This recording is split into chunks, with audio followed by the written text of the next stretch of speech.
तो गहलोत सरकार आज लेखानुदान लाएगी। वित्त वर्ष 2019-20 के लिए लेखानुदान लाएगी राज्य सरकार। साथ ही वेतन, पेंशन, जिला प्रशासन, न्याय शासन को लेकर हो सकती हैं घोषणाएं। साथ ही लोकसभा चुनाव के बाद बजट जून जुलाई में मुख्यमंत्री अशोक गहलोत ने मुख्यमंत्री कार्यालय में लेखानुदान वर्ष 2019-20 को अंतिम रूप दिया है और इस दौरान सीएम के साथ अतिरिक्त मुख्य सचिव वित्त निरंजन आर्य और वित्त विभाग के अन्य अधिकारी भी मौजूद रहे। बड़ी खबर, आज 2019-20 के लेखानुदान को अंतिम रूप दिया गया है।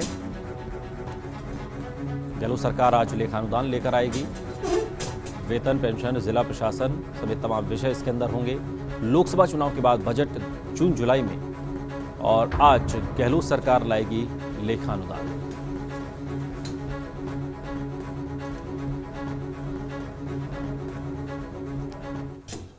तो मुख्यमंत्री अशोक गहलोत आज विधानसभा में लेखानुदान रखेंगे, जिसमें बजट जैसी कई लोक लुभावन घोषणाएं हो सकती हैं।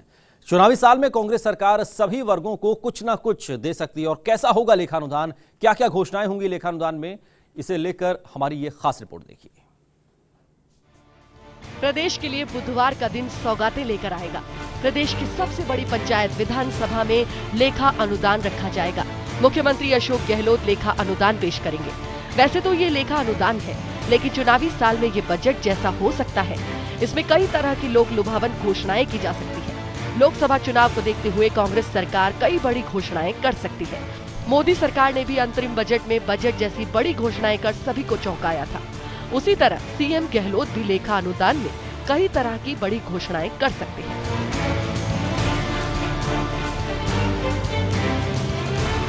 सीएम गहलोत लेखा अनुदान में जन घोषणा के लिए कई वादों को लेकर घोषणा कर सकते हैं। जन घोषणा पत्र को सरकार अपनी पहली ही कैबिनेट की बैठक में सरकारी घोषणा पत्र बना चुकी है।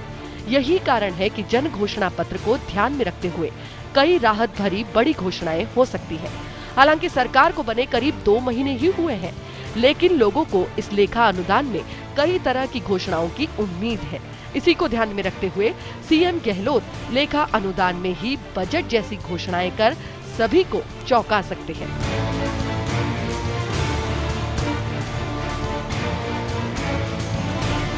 लोक लुभावन होगा लेखा अनुदान। जन घोषणा पत्र में शामिल वादों को लेकर बड़ी घोषणा संभव। कर्ज माफी के बाद सरकार किसानों को और राहत दे सकती है। बेरोजगारी भत्ते के बाद युवाओं के लिए कई घोषणाएं संभव। युवाओं के लिए नौकरियों की घोषणा संभव। सरकारी स्कूलों के लिए भी हो सकती है घोषणा। छात्र छात्राओं के लिए नई छात्रवृत्तियों की घोषणा। गर्मी को देखते हुए पेयजल के लिए बड़ी घोषणा संभव।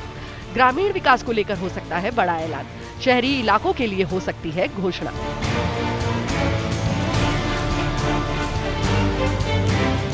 वैसे सरकार ने जन घोषणा पत्र की कई घोषणाओं पर सरकार बनते ही अमल करना शुरू कर दिया था। सबसे पहले किसानों की कर्ज माफी की घोषणा की और उस घोषणा पर सरकार ने अमल भी किया। सरकार ने किसानों का दर्द समझा और बिना किसी लेट लतीफी और लाल फीताशाही के 7 फरवरी से कर्ज माफी शिविर भी शुरू किए। सीएम ने 8 फरवरी को जालौर में किसानों को ऋण माफी प्रमाण पत्र बांटे। सभी 33 जिलों में 7, 8, 9 फरवरी को ऋण माफी शिविरों में किसानों को कर्ज के बोझ से मुक्ति दी गई और इसके लिए भूमि पुत्रों को प्रमाण पत्र भी दिए गए। इस दौरान सभी जिलों में प्रभारी मंत्रियों ने इसकी मॉनिटरिंग की।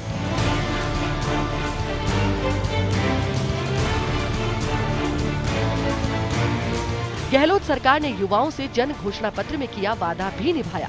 सीएम अशोक गहलोत ने बेरोजगार युवाओं को बेरोजगारी भत्ता देने का भी ऐलान कर दिया। 1 मार्च से प्रदेश भर में बेरोजगार युवाओं को ये भत्ता दिया जाएगा, जिसका काम तेजी से जारी है।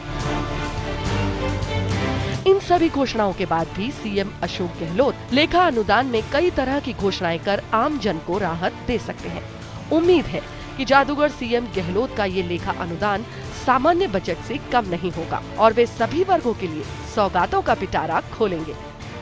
Bureau report, first India.